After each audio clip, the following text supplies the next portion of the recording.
Greatness. Greatness. Bow, bow, bow. Greatness. Yo, welcome to the Renewing the Mind podcast. I'm your host, Tyler Sanchez. Joined with me is my dad, Dr. Raul Sanchez. How you doing, Dad? I'm feeling amazing. Like a couple years ago when the Lord put on my heart to call Nate to Sioux City, Iowa to join the podcast and help the team. And we're full circle now that here's a boss man. Welcome to Perfect. the podcast, Nate. As you can see, we also got a special guest down there, Nate Castillo, another former Bash brother, my cousin. What's up, Nate? What's happening, guys? Glad to be here. Do you think you got enough Nate Castillo photo stickers in the frame here? Or? Bro, I had to. I almost put up more, but Tanya was like, "Hey, that's probably enough." That's probably good. I think she's right. I was like, "But what about good. the banner? What about the Right. banner?" And what if she was like, "You'll be fine." You should have put it over your window drapes there. I did, but then she said no. That's a little too much. Surprised you're not holding up a sticker or something.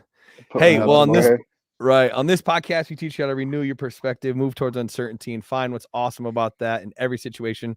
And never, ever forget it. There's 2 times to be great: when you feel like it and when you don't. If you're watching on YouTube, give us a thumbs up, subscribe to the channel, and ring that bell so you'd get notified every time we drop content. We are moving in a direction of only streaming live on YouTube. So this is going to be our main live platform, and then we'll just kick out the notifications to Instagram and to Facebook. So if you're rewatching this or listening to it, know that we will only be streaming live from YouTube, at least for another month or so, and trying to see if we can kind of break the algorithm and see what our reach looks like over here, just only on YouTube. And if you're listening to the podcast, if you would like the podcast wherever you're listening to it on, and also leave us a review, that also helps us out as well. So tonight we are talking about this idea of moving towards uncertainty, taking that leap of faith. What does it look like in this specific situation? And Nate's, what does that look like for your career and for your job, for your security, where it comes to how you make money, but in all areas of life? What does it look like to find victory as we move towards uncertainty? So tonight we are calling it Victories on the Other Side of Uncertainty. And we're going to kind of deep dive into Nate's story of how he left Shields, started Nate Castillo Photo, what that looks like, and then also bringing our 3 pillars: renew, move, find, and how does that apply to your life, and how does that apply to what you're wanting to move into? So yeah, any thoughts on that, Dad, as we start? Yeah, the number one thing in the research is specifically with stay-at-home moms, just because there tend to be more moms than dads. Like the 76% of women who stay at home actually want to have a business, but they just don't want to put the business before their kids. So this is important to just understand as you push through these concepts. You know, we talk about those 3 pillars all the time, because you'll never know, like, when the day it started to spark an idea, like, hey, I want to start a t-shirt company or something, right? Or hey, maybe I should start a blog, and whatever it looks like. And then you start to move on that until things start to click. And it's crazy to me. Nobody really knows that timeline. And that's why you move toward the uncertainty, because the victory is on the other side of that push. I explain it like this. If we all start to climb a hill, we have an idea what's beyond that hill. But until we get to the peak of that, we have no idea what's behind it, right? So victory is on the other side of that hill. And that's what I want you just to understand. You're never going to have the answer by sitting down. You're always going to have the answer by pushing to that uncertainty. Sweet. So let's jump right into it, Nate. Our first pillar is renew your perspective. So while you were working at Shields, how did you begin to renew your perspective? What does that look like? Kind of just talk us through that early stages of, like, man, I think maybe I kind of want to do something different. Yeah, no, absolutely. I think right away, jumping in at Shields, I kind of excelled and took off and started up the path for some leadership roles and things like that. And it just continued to get more and more time consuming, and retail is no joke.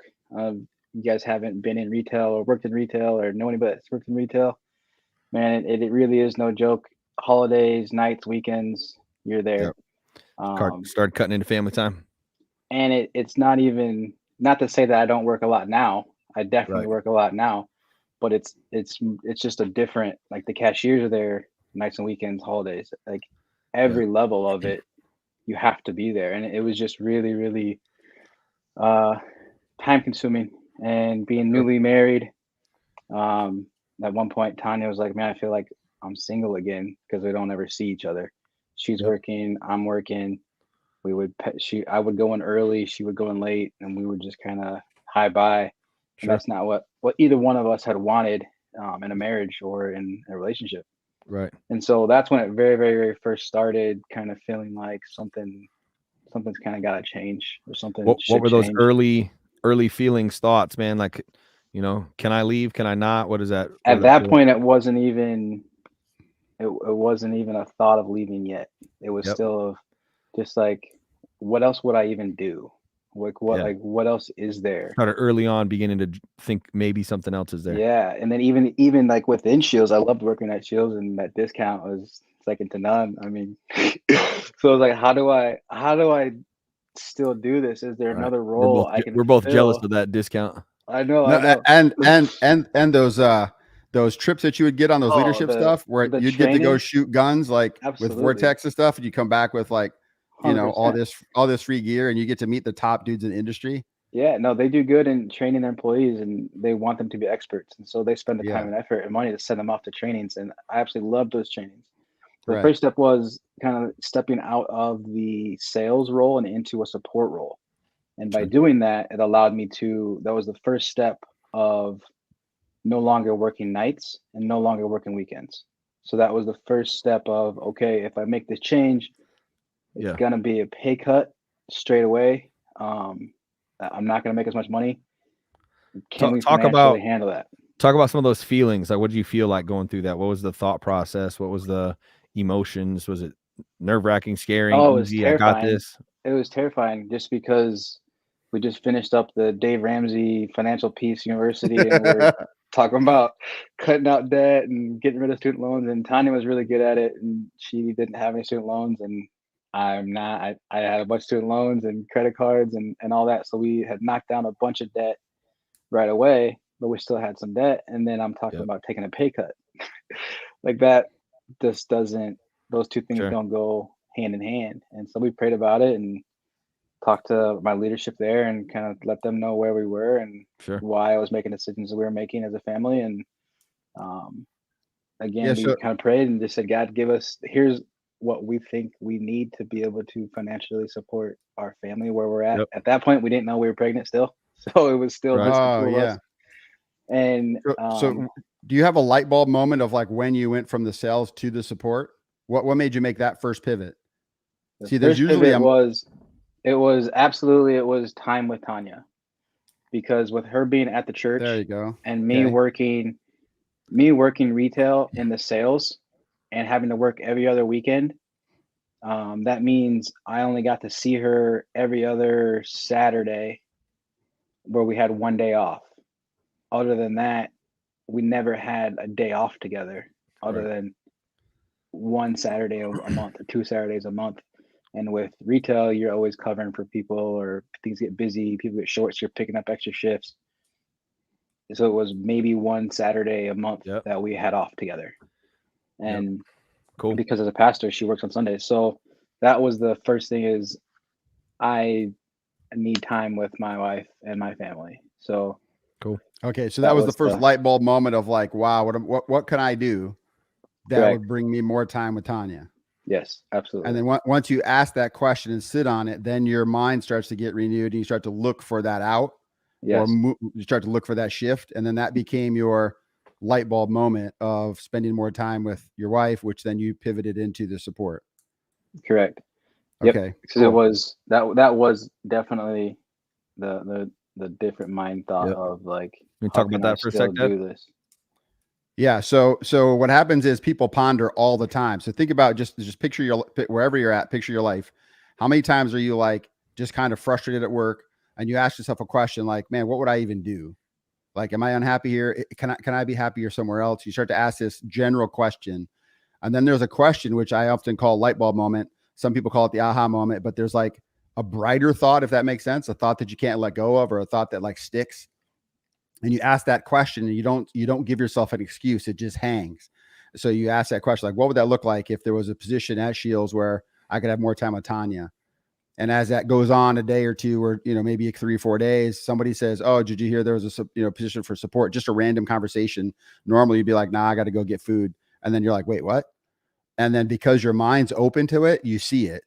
And when you make that first connection, that's the renewed perspective. So now that we always say this, you don't know what you don't know, but once you know, you can't unknow. So now Nate is starting to look for this position. Now, somewhere in there, I was at Shields looking for some ammo because I was going hunting with Tony Ashley, and I was looking for some ammo.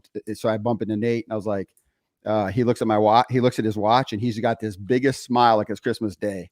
I was like, bro, what's so funny? And he goes, I got 15 more minutes and I'm off. And I was like, what? He's like, 15 more minutes and I'm off. And he had this big old eyeballs. I'm like, did I miss something? He's like, bro, I just took a shift on support. He's like, I work like 7 to 3 every day. I'm home all the time now. And I was like, let's go. He hugged in the aisle. And I could see that was his first major shift. And once you know, you can't unknow, but you have to be really aware of those questions you ask yourself. The number one reason why most people get stuck is they ask that question. And the second that question goes out, I shut it down. I'm like, nah, that'll never work, or that's stupid. And then it just dies. Okay. So now in the middle of that conversation, your brain doesn't even hear there's a support position open. Okay. Yep. So that's really important. So we call that a light bulb moment that allows you to make that first move, which is renew your perspective. How can I see my life differently? Well, and we always talk about it like this. If, when you get like, for instance, we got a new black Toyota Sienna.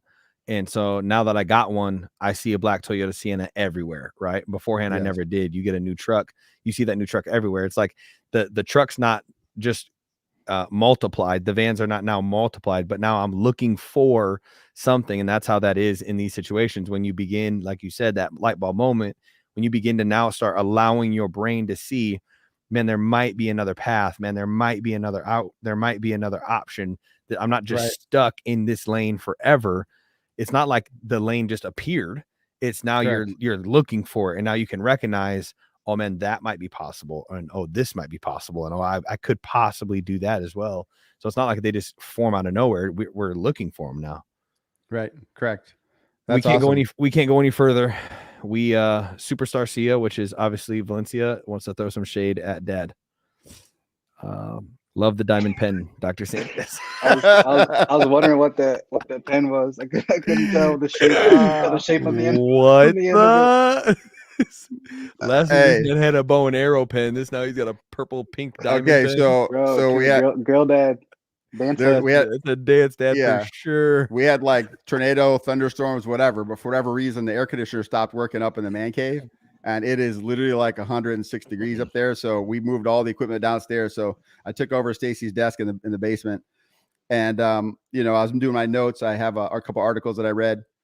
So I'm like, okay, let me drop my top 6 points. And I'm scrambling. I just see this. But, wow. I got it because I'm like, it's just funny little things. But I'm like, in college, my name was Raul the Jewel. So I'm like, oh, Lord, you're funny. There it is. I was like, Lord, you're funny. Wow. Good job, for those of you that are listening to the podcast, he's holding a bright, what would you call it, magenta pen with a diamond at the end of it. And it's so lovely. Yeah, here you go, Nate. Mom is in the house supporting Nate. What up, Auntie Nana? What's up, mother? Family. All right, so let's go on. So that's what for those of you that want to like apply it to your life, that's what we would say is allow your mind to start thinking of, man, what could it be like? What could it look like? Is there another possibility? Am I actually stuck here? For me and Alicia always say, man, we got one life. I mean, you've heard that before. You got one shot at this. Why get stuck in doing something you don't want to do? Why not take risks? Why not reach out and move and allow your brain? But it starts with that, seeing that there could be another option. And then as you do that, your mind will begin to find some of that stuff. So that allowed you then to move towards uncertainty.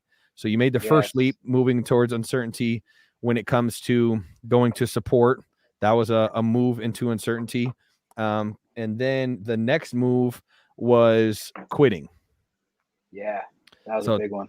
Talk to us about how you moved into an uncertainty in that move. So through that, after I was not working as much and that kind of stuff, I had a little more free time, which, me, means I got to dig into another hobby, one of my hobbies. And so circled back around onto the photography, which I had done and wanted to do and enjoyed doing, and through all the years. And we started out just talking about, let's see how it would go if I started taking pictures and would people buy them. So we started that. It went really well going forward. But this time we had found out we were pregnant with Cruz. We didn't know what it was at the time, but so we had planned for me to stay at Shields through the pregnancy because our insurance was through Shields. And so about to have a baby, insurance, all that kind of stuff. We wanted to not have to worry about finding new doctors and things like that. And so we had prayed about, if I left, could Photos financially support my half of the family. And so we had decided, okay, after the baby's born, I'll leave Shields. Yeah, and take that leap. Okay. We'll go full time. We'll do it. And once we feel we're ready, essentially. Sure. But God's timing is always different than ours. Right. And so Tyler got sick and couldn't go to the Alive conference, youth conference. And so last minute asked if I could go. I said, sure, I'll go. So I went, and while I was there, I very clearly heard God say, leave Shields Monday. And this was Saturday night. Yep. And it was just like, no way, that's not what I heard. Like, we're about to have a baby in less than 2 months. And not really a good financial decision there. Not at all. Like, it seemed like it was absolutely the worst idea possible. As the leader, the man of the house, to quit your full-time job with that security. And so I immediately just texted Tanya in the service and said, hey, we're going to need to talk when I get back. I'm pretty sure God just told me to leave Shields Monday. Yep. And that's all I said. And she was with friends or cousins at the time. And her response literally was, okay. Right. That was all she said. But again, what do you say to that? Like, that's such a out of great left idea. field. Yeah. Like, no, we just talked about this 2 days ago and we're going to wait till after the baby. Like, what do you mean now he's telling you in 48 hours, you're going to quit your job? Like, right. And then what? So I grabbed another adult leader there and said, hey, this is what God has told me. And can you pray for me and Tanya, and that this is real and that he shows up and confirms this right away. Sure. So we prayed, and that later that night, there was just, I think, 2 or 3 confirmations that night even. Yep. And then even the next morning, there was another confirmation. And then can you describe what a confirmation is? What do you mean confirmation? So it was just out of the blue. I was driving the van, and I was at a stoplight, and my mind is just constantly like, is that what God said? Did he really say Monday? Did he really say quit? Is that really what it is? Out of the blue, no context, no word. A youth student in the van just blurts out, hey, Nate, you're always really busy with photos, aren't you? I said, huh? And I looked at the other adult leader and said, what did they say?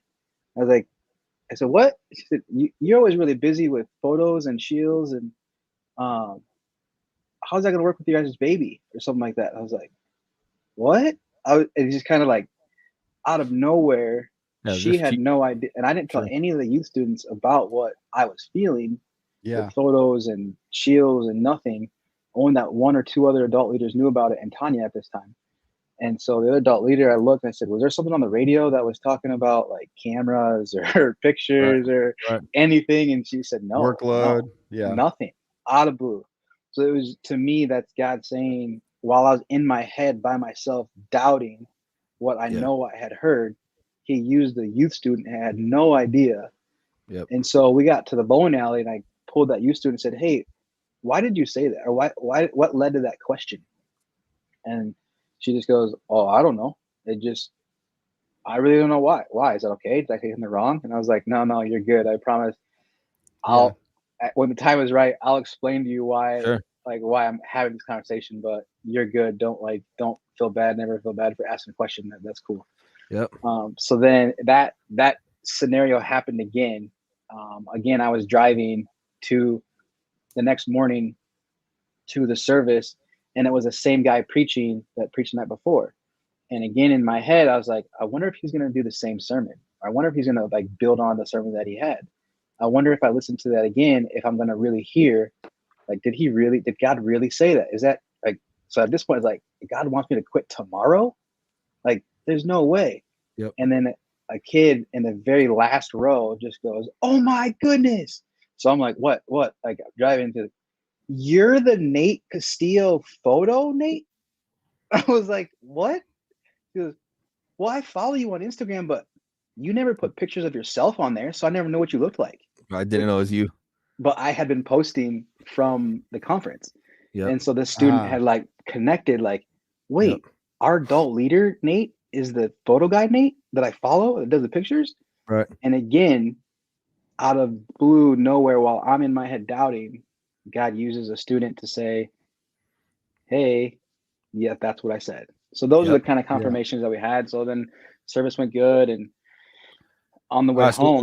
Let's I'm gonna cut you off. Let's skip ahead to confirmation. You and Tanya talk. Yeah. What was, you guys come to an agreement? You know it's God. You feel that confirmation.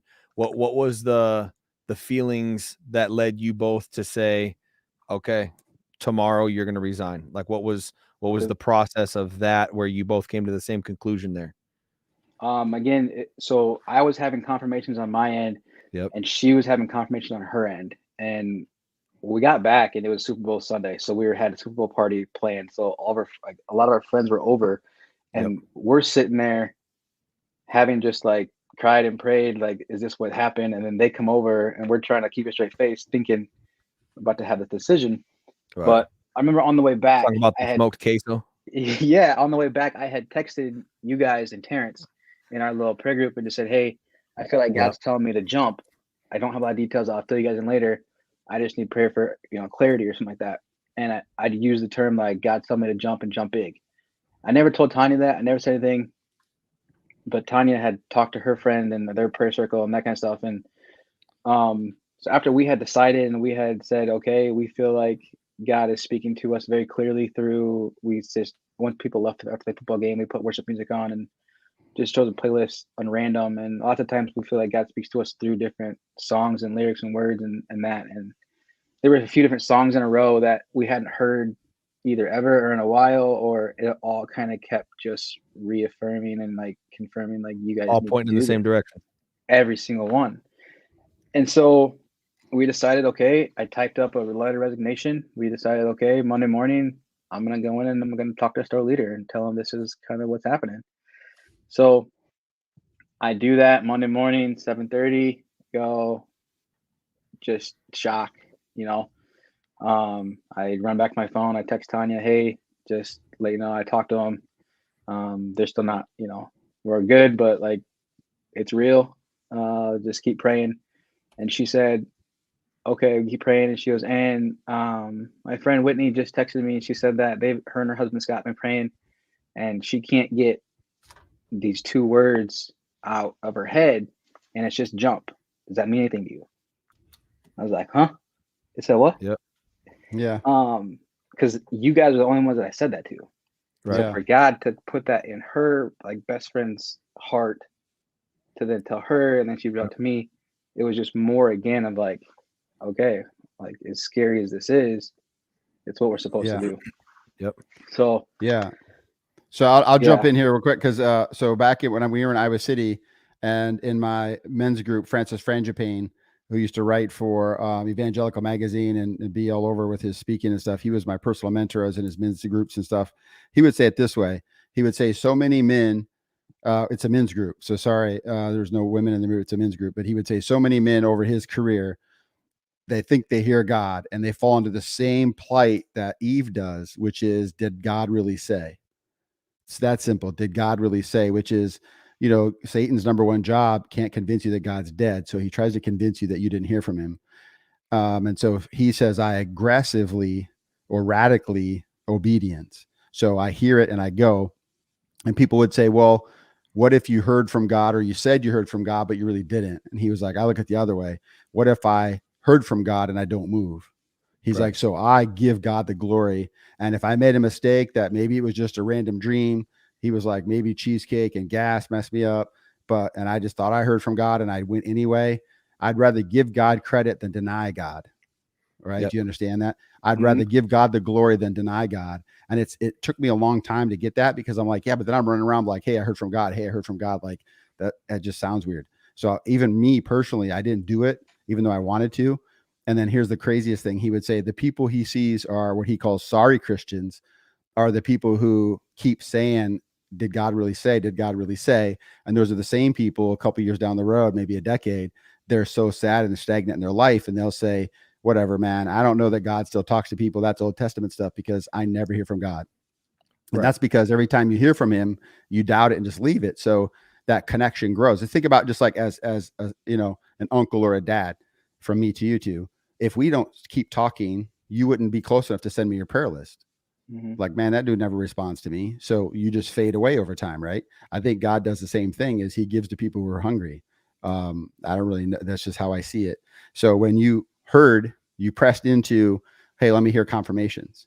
And you sent out prayer groups, hey, pray for me, right? And none of us confirmed it for you, because we're in your group praying. The people who confirmed it were outside that prayer group who had no idea.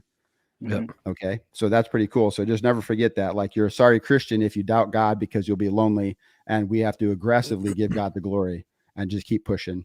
And then the physical side of that, you know, move toward uncertainty. It has two parts. The first part is you're going to pivot, and Nate's pivot is he went from, you know, random nights and weekends, whatever, on retail, and he pivoted into the support job, which then meant he needs a support group. Which then support staff, which then meant he was more open to the next move, which is the bigger one. So it's a pivot, and then it's a shed and climb. So he had to shed his position and then climb fast. Okay.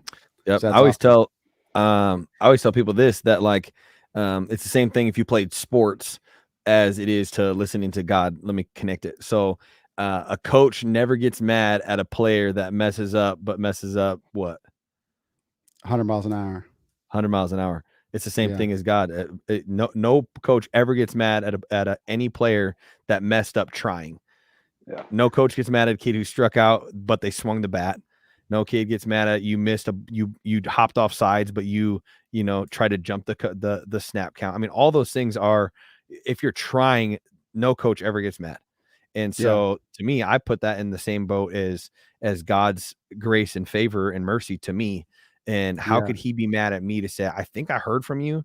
And not only do I think I hear from you, but I think I heard from you enough that I'm going to actually, quit or resign or move forward or move my family or start a new job or invest money in myself. Or I just don't think that God can look down at that and go, man, I'm so disappointed in you that you would believe in faith so much to do that.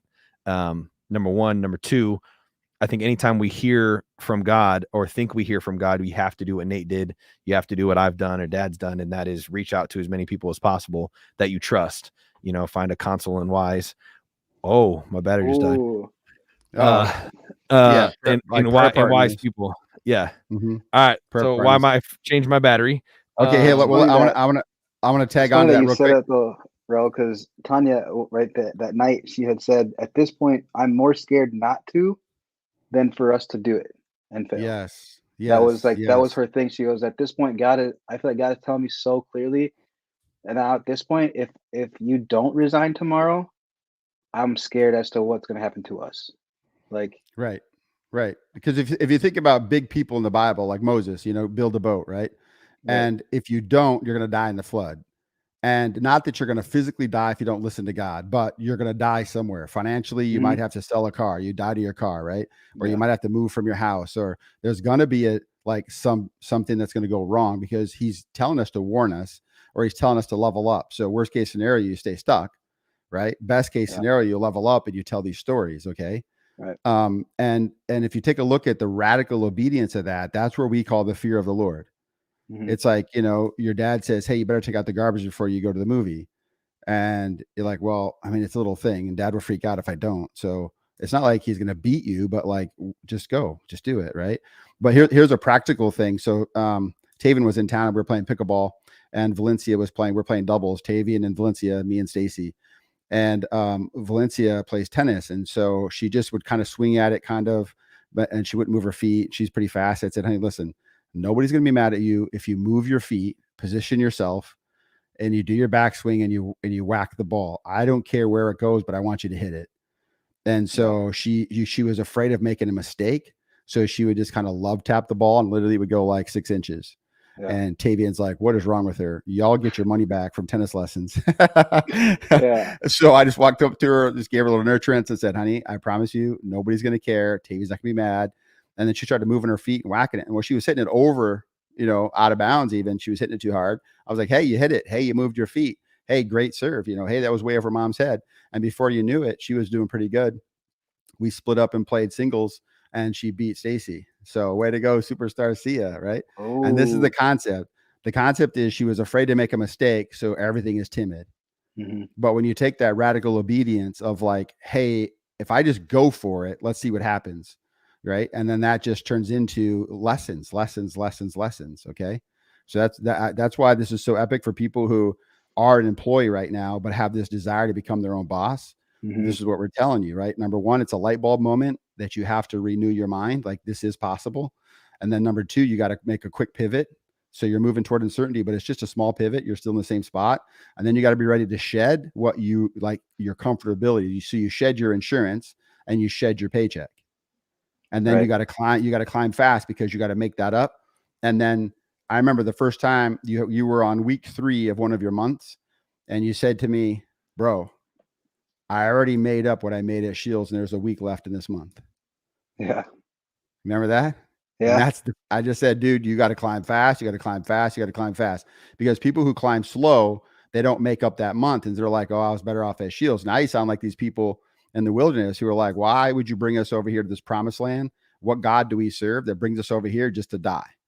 Right. You should have left me over there. They had at least graveyards over there. Yeah, they had graveyards over there. Like, just should have buried me in a what do they call it? The graveyard, Yeah. Just stuff like that. So the fast climb got you above that hurdle where you got to top of the mountain. You're like, bro, I'm 3 weeks in and I already made my paycheck. Correct. Yeah. Right. And that's no, everybody else look at that and be like, I can't do that. Well, see, You're still stuck at that first spot where you can't renew your mind yet. Okay. So let's jump, like, go back to like first 2-3 days after you jumped. What's your mentals there? Like, what's your thought process?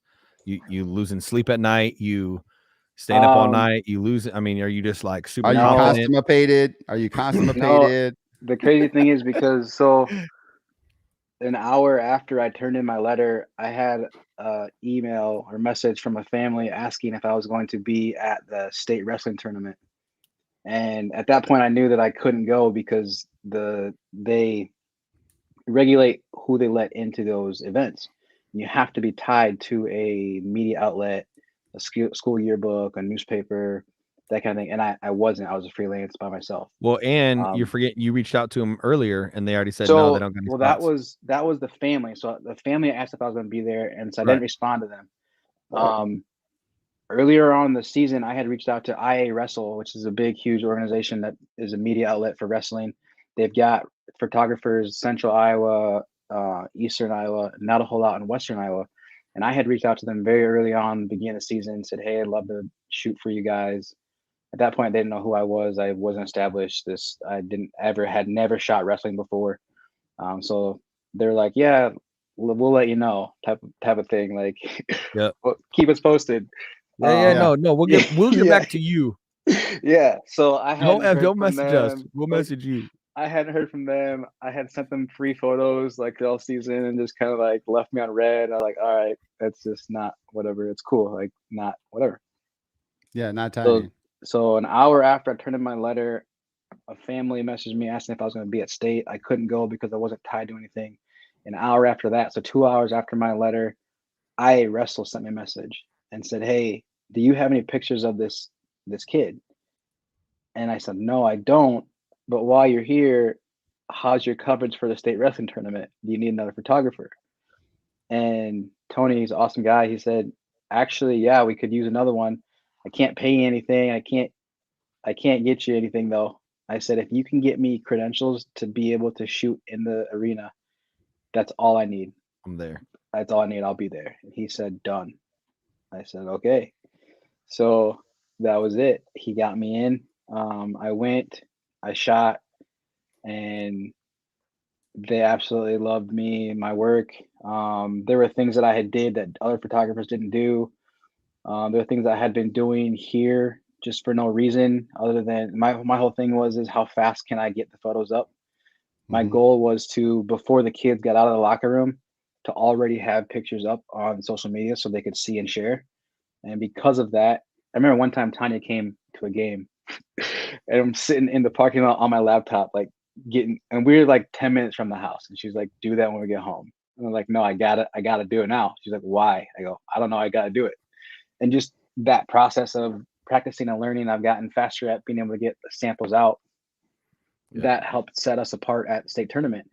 We were able to get photos out attached to articles, attached to results faster than the big newspapers, faster than big outlets. And IARSL's numbers shot through the roof because people were going to their sites, going to their streams, going to their feeds to get, because in media you got to be first to get results. And so it drove them. It drove them. So then they're like, who is this kid? Like, who is this guy? Like, what is going on? Kid keyword. Huh? Yeah. Huh? I think that sometimes. But so then before we left the arena, he says, hey, let me get you a hotel. And that to me was like, at first it was, you want to come, fine, but we're not paying you nothing. We're not giving you food. We're not giving you housing. We're not giving you nothing. Like, you're on your own. Like, we'll get you in. And then it was like, hey, why don't you come out to dinner with us? Where are you going to be at tonight? And then tomorrow we're grabbing lunch. We're going to breakfast. Do you want anything? Like, that was kind of like a cool. They're happy. Like, and so now I have a great relationship with them, and they've had me out for some other events and got to do the night of conflict and be their head photographer person for that, for their like headshots, things like that. There was Randy does a great job too, and Nick does a great job. And so it was just cool to be able to be part of like that group. And that after, and so like when you're going through that and it's like, wait, Shields, who, like, what was Shields again? Like, a lot of your mental fight was before you leaped, because as soon as you leaped, you saw some of that stuff immediately. 100%. I just absolutely, which is the third pillar. What a great segue into what's awesome about that. I mean, you kind of went through some of those things, just the immediate success you saw, right after you jumped. Is that where you're going, Dad? Yeah. Let me give you a picture for the last piece of that shed and climb, because the shed, everybody gets the climb. Like, okay, I can fight, I can be aggressive, but they hold on. They try to do both. And the best way, again, and Francis said it, I've heard it several times after that, but Francis would say this, like, when you let go of what's in your hand. So Nate's hanging on to Shields because it's his job, it's security, nothing bad about Shields. Shields is an amazing company. So there's nothing wrong here. So that's why you hang on to it. But here's how he says it. When you let go of what you hold near and dear to you, so you can shed your security and you move toward uncertainty, then God can shed what he has to you, and he gives you that next level. And so instantly Nate has a family asking the same day. Within a couple hours, Nate has a gig for the weekend that he was supposed to work. And if he wouldn't have quit, he would have missed that weekend. And that weekend put him on the map because that's state level. And so just think how quick that was. If you didn't quit, then you wouldn't have the weekend. If you didn't have the weekend, you wouldn't have the hotel and made all these connections. And that's what launched you. And then you got confirmed. You had confirmation on do the work in the car before you go. And when I interview, successful entrepreneurs and CEOs, they all get the concept of that sense of urgency. When you're on a new area, you're on a new climb, you want to be first to the top. And they all get that. Most people have an idea and they just sit on it and they miss that window. And that's the problem for a lot of people. So that's awesome. So that's shed and climb number 2. All right, number 3, let's move. We're into finding what's awesome about that. And that concept is things that you were afraid of, things that you thought were like hurdles that you couldn't do. You already realized you passed them. So now that what moment is the ability to now, the things that you were afraid of now are like your glory. So like I was afraid that no one would come to me, right? I was afraid. So talk about those fears. What were the fears that you had? Like what were some of your top struggles? I was afraid that people were gonna get sick of the pictures. Like one family was gonna buy pictures and then be like, okay, we got pictures of our kid, we're good. Like, see you next year. The return client. Right. And there's been some families that have been just absolutely outstanding, and just every game, or they are, when are you coming back? There's schools that are reaching out, and now it's just continuing to grow. The biggest one was the insurance thing and the baby, and through that. And that's where the biggest of what's awesome is, like, Shields had good insurance, but it wasn't great. Just like they had good coverage, but like we paid for it. And now with jobs and things like that, and the baby's able to be on state insurance, which is cool for us because the baby didn't really cost as much of anything, which it would end up costing us a whole lot. Through the other plan. And then even just that was a really, really big one. But what's been awesome is the support from other families, and it was just going to be action photos. And I told people I wasn't going to do senior pictures. I wasn't going to do weddings or engagements and things like that. Family portraits are next. Clearly that's changed because I've had so many people saying, no, you have to do it. Like, I need you do newborn shots too, right? LXI, I heard, was real good at those. I just need you around for around November 8th because I'm gonna have something like this big, and I need a real good camera guy. Exactly. That's crazy. Are you gonna cheat this year and use a shotgun, or actually hit one with the bow? Any which way you like it, brother. What's awesome about that is the freezer's full, no matter how you take it. What's awesome about that? Every time Ty comes over, he steals my beef sticks. Right? Where that deer jerky full too? Is your freezer full too, Nate? Yeah, it still is. I got all the ducks, ducks and geese. Nate's the number one county feeding coyotes. Yes, 100%. Yes. We'll do a podcast on hunting down the road here. Yeah, as we get closer. That's been really cool, and just continue to see it grow. And one of the coolest things that just happened just recently is another photographer reached out to me and said, "Hey, I've been doing this thing from Morningside University's choir. I can't fit it in this year. Can I pass your name on?" Yeah. Like, whoa, yeah, absolutely. She was like, "I've worked with you. I hired you for my kids. You do good stuff. I'll put my name next to your name and send it to them, and they'll reach out to you."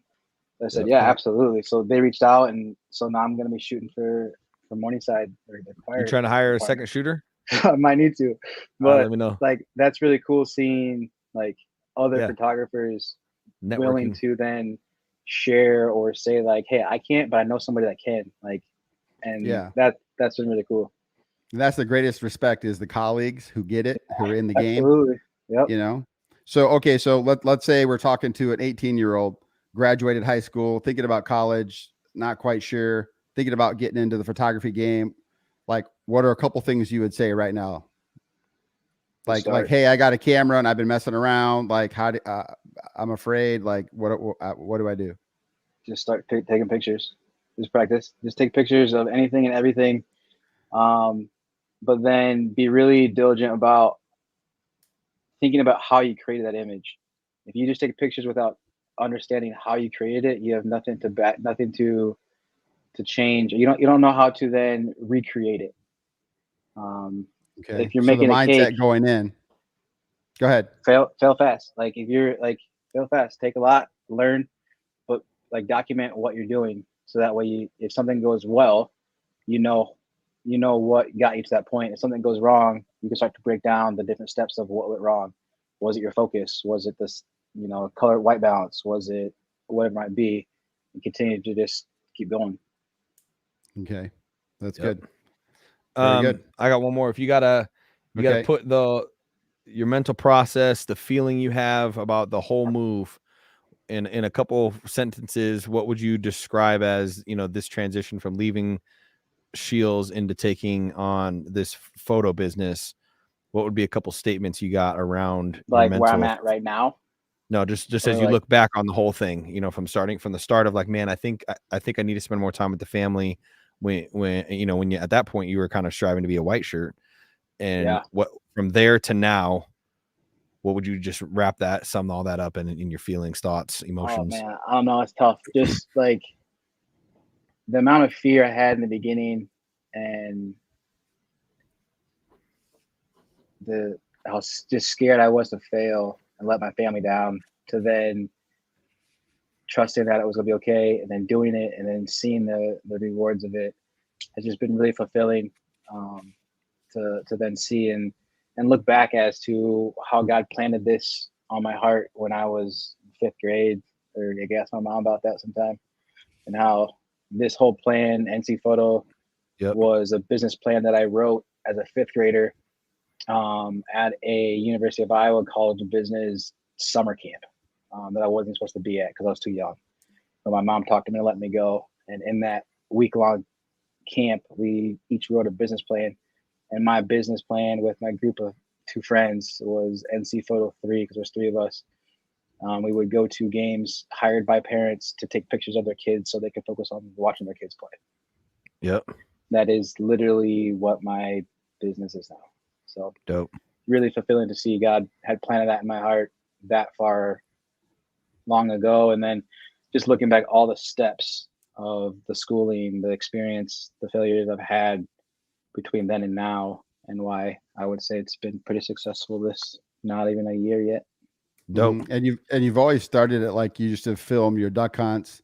You know, you'd film like the drone, like on the girls' soccer team at Iowa. Like you always had some of those side hustle things, and this side hustle then became your number one pivot, and the number one pivot then became your shed and climb. Yeah. And now your NC Photo, where people are like trying to tag you at prom.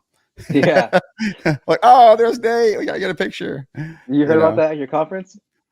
Yeah. Well, I saw the picture on your page. I was Oh, like, yeah. dude, that's the same hotel. Yeah. I was literally walking out, packed up, and they're like, Nate, come take a picture of us. And I was like, okay. They're like, wait, really? You will? And I was like, I got all my stuff. I might as well. Hold on, let me get it back out. You said Yeah. $15? No, I don't know. I put No. that on the house. Right. Yeah. No, that's awesome. I saw a TikTok the other day that said, yeah, I quit my 9 to 5, 40 hours a week to work all day, every day for 110 hours a week. Yeah, But I'm my own boss. Yeah. But that's that freedom, that's that pick and choose Yes. when you want to work, how you want to work. The saying goes, if you do something you love, you'll never work a day in your life. And it's like, at some point, the family time, being your own boss, calling your own shots, doing what you love to do outweighs the amount of effort, time, because it's a lot of work. I mean, don't get it twisted. You're putting in a lot of work and effort and time, but that is worth it compared to what the financial, I would say, chokehold of a 9 to 5 does for you. Right. I think the opposite of that is, man, even if the pay is less, like you said, for when you went to support staff, the freedom that you felt and the mental release that you had from all the other stuff is worth it. Yeah. And that's what made it possible, is when you went to support, getting home early and having that family time. Like the super wealthy people that I work with, they'll tell you it's not about the money. They'll say it's literally the time and your health. If you can focus on your time and you focus on your health, the money will flow from whatever side, some side hustle, some whatever. And so what you started to figure out is time is one of the best, absolute best. Like, I don't want to say flex, because you don't brag about it, but like, it feels like a flex. Like, man, I can stay home today. Right. I can sleep in with my wife today. We can take a walk and go to lunch, and I can mow, and then I can still show up at this game and work. And those few hours of the game flies, you don't feel like it's work, because it's fun. It's socializing. It's networking. Yeah, I knew you would. Another thing is, when Tanya was late in the pregnancy, and Tanya we had one scare where she thought that she couldn't feel the heartbeat, or didn't feel any kicks and things like that. Yeah. And we literally, I was like, okay, I'm coming. I picked her up and we went and got checked out, and everything was fine. But like, had I still been working at 9 to 5, the ability to literally drop what I'm doing and be by her side, it would have required several more hoops to jump through and things to then make up. Yeah, and you can't put a price tag on that. No, not at all. All right, final thoughts. Yeah, I like the idea that, like, God takes what he gave you as a kid, and just because you weren't ready, maybe you're more immature, maybe you didn't have the tools, and he lets you go pick up all those pieces. Like, you're magnetized to the things you need to have. And when you get to that point, then you heard from God, like, hey, you're going to quit on Monday, which that just sounds kind of mean in the first place. Like, what? You didn't give your 30 days or something. But I mean, it is what it is. And you jump because you had to get to that weekend. And full circle, you realize like that little child in you that God still cares about, put that plant in you to grow. Right. So in my introduction book that we're probably going to get on Amazon, it's done. It's ready to go. Now it's just a marketing game, but it's just an introduction. I talk about all the kids and how when God dropped them, I just had to get out of their way and put up bumpers to make sure they got to the spot they were going. And when you read these little sections on the kids, you realize God did really bend them that way, and when you think about, we used to call Nate Nerdy Nate because he would draw pictures and he'd always like try to get up on pedestals and stuff, and then he would always have these action photos and we started naming him Action Jackson.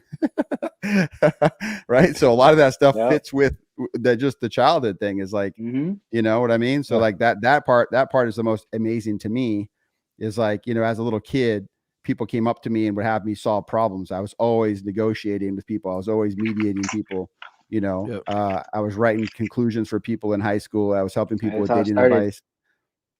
Yeah. Check it out. That's how it started. Right there. Yeah. Old school Nikon. Dude, that's probably worth a lot on eBay. That thing's a relic. Yeah. That's awesome. Would you take pictures of dinosaurs with that? Herlinda Sanchez loaned me this and she knows I still have it because she keeps asking me where it's at. Right. Oh. So you still have my camera? You still have my camera? Yeah, I still got it. I bet you if you flip it upside down, she got engraved Herlinda. Oh, absolutely. Kind of what you're saying right here. Auntie Nana, God gives us the desires. Our heart's desires come to mind for the child's childhood to adulthood. Yeah, right. Yeah, because he formed us in that small, from the beginning of the universe, he knows your skills. He knows that flow. And, people talk about flow all the time. Like what do you naturally do? Nate's always talking to people, and now you put a camera in his hand. He's talking to people and getting paid, so yeah, that's funny. Bobby Jones speaks. That's some good stuff. That's good. Norma. Yeah. Funny thing is, I got a lot of flack for making Nate ride his bike to that camp. Yeah, probably from Nate. It was probably you are my carpool, Nate. She made me pack 2 outfits so I could sweat on the way there, look presentable. I got there, sweat on the way there. Oh, dude. She made me leave an hour early so I could get there and change, stop sweating so I didn't embarrass her. Yeah, but see, even that little skill of going to a camp as like a 5th grader, that probably made you attract to their business school, and then you went to business school there. Because it felt familiar, it felt comfortable, right? Yeah. So yeah, that's awesome. Hey, look at this camera view though. Oh, let's go. Let's end the show like this. Leveling up. There we go. That's awesome. All right, Nate, you got any final thoughts you want to leave with? NateCastilloPhoto.com. What? What'd you say? No, you can go ahead. No, plug your stuff. Plug your stuff. Hey, wait, have you seen? Do you guys watch First Hot Ones? First No, I haven't. No. At the end when they complete the wings challenge, she's like, spotlight. You can speak into that camera. Plug your stuff. Oh no, I'm good. This is you, Nate. Yeah. Let me know. Thanks for having me. Tell them where they can find you. NateCastilloPhoto.com. NateCastilloPhoto.com. Yep. On Instagram, Facebook. Mm-hmm. We got a real dope slogan. How'd you come up with that? Go ahead and say it. Tanya's idea. Yeah. Tanya's idea. That's crazy. It's true. What is it though? Well, it's real. Hold on, let me look it up. We capture the memory, you enjoy the moment. There you go. There you go. Capture the memory, you enjoy the moment. So you're trying to say you want to be in my tree stand so you can capture my moment? Hey, I got a package for that. Uncle Ben, I think God begins to speak to us as a child, but we have to gain experience to get to the place God had been telling us about. I believe that.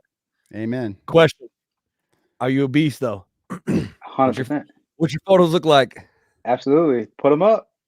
All right. I taught them, so I mean, you know what I'm saying? Put them up. I mean, you trying to see these hands? What do you mean put them up? You trying to see these hands? I'm saying, between the three of us, look whose camera looks crispiest. I mean, it's, you know what I'm saying? Yeah. I'm in my backup studio. Wait till I get back upstairs. And then the Wi-Fi didn't even work. Cameraman Nate over here is on an iPhone 8. It's not my fault. Bro, here, check this out. This is hopefully he's not watching, but I did this for senior pictures. This kid. Oh. Ooh. That's Dang, dope. dude, that's nice. I like That's that. real nice. I like that. Got that That's for real him. nice. I like A little that. All right, surprise There you gift. go. let's get out of here. There you go. Hey, final right. thoughts. I'll just say this. This is my final thought. Scared money don't make money. Heard Me and that. Alicia took the same jump in 2018. We did it bivocationally, so I was still at the church, but I took the leap to start LXI Media. I felt like God was asking me to do that and to stay at the church, and so we invested $9,000 in camera gear on a whim, sitting full on Black Friday from Thanksgiving food. And Alicia said that, hey, why not? I mean, what's the worst thing to happen? We're going to resell the equipment, lose a couple, maybe $1,000, but at least we know. She said, I don't want you to go 3-4 years down the road and regret not doing it. I would rather regret, man, we took a leap and it didn't work out, than, man, what if we would have took that leap? And since then, podcast started. Actually, Bobby Jones, Peer Purpose Podcast, I run his as well. And all this stuff has opened up because we took that leap of faith. And that was kind of the thing we said. Obviously, we heard from God. Obviously, we got confirmation. But at the end of the day, scared money don't make money. That's correct. You got something, Dad? You already know, like, I live this life. I believe in being congruent. I won't teach you guys anything that I don't do myself. So 2006, I started coaching. So I was still as an employee and coaching people on the side. Then 2013, I made the leap to my own clinic. And from there, we've got a handful of businesses now. So stepping into new places. So once you jump, you just got to run and fail fast, learn as fast as you can. Don't get hung up on the losses, grab the experience and keep going. It'd be like this, like, you get one shot at this life. No, then somebody told me this, like, hey, do you cry at your birthday gifts? And I was like, what? He's like, you ever got sad, crazy birthday gifts? I was like, for sure. It's like, so you sit there and cry over that, or you just like slide it aside and just grab the really dope stuff? I'm like, yeah, 100%. And then I was like, oh, I see where you're going, right? So when you fail fast, just like let that stuff go. So I would say circle back and bring up your nuggets, the important pieces. And you guys already get it. You get it. Fail fast, grab the nuggets, and keep moving, keep climbing, right? Shed and climb, shed and climb. He liked them, Nate. He liked them. Those are clean. Good. Yeah, nice. I might be heading out to Colorado to do some stuff with Bobby. Maybe I'll bring a photographer with me. Absolutely. Let me know. That's awesome. That's awesome. Hey, on this podcast, we teach you how to renew your perspective, move towards uncertainty, and find what's awesome about that in every situation. And never, ever forget it. There's 2 times to be great: when you feel like it and when you don't. Let's We go. love y'all. Peace out. Let's go. Let's go. I had to realize what's inside of me. For all of the people that lied to me, for all of the people that said I would fall off. Oh, boy, what a time to be alive. I wrote this for everyone, feel like they counted out. You need to look in the mirror and tell yourself it's time to be who I am now. Greatness.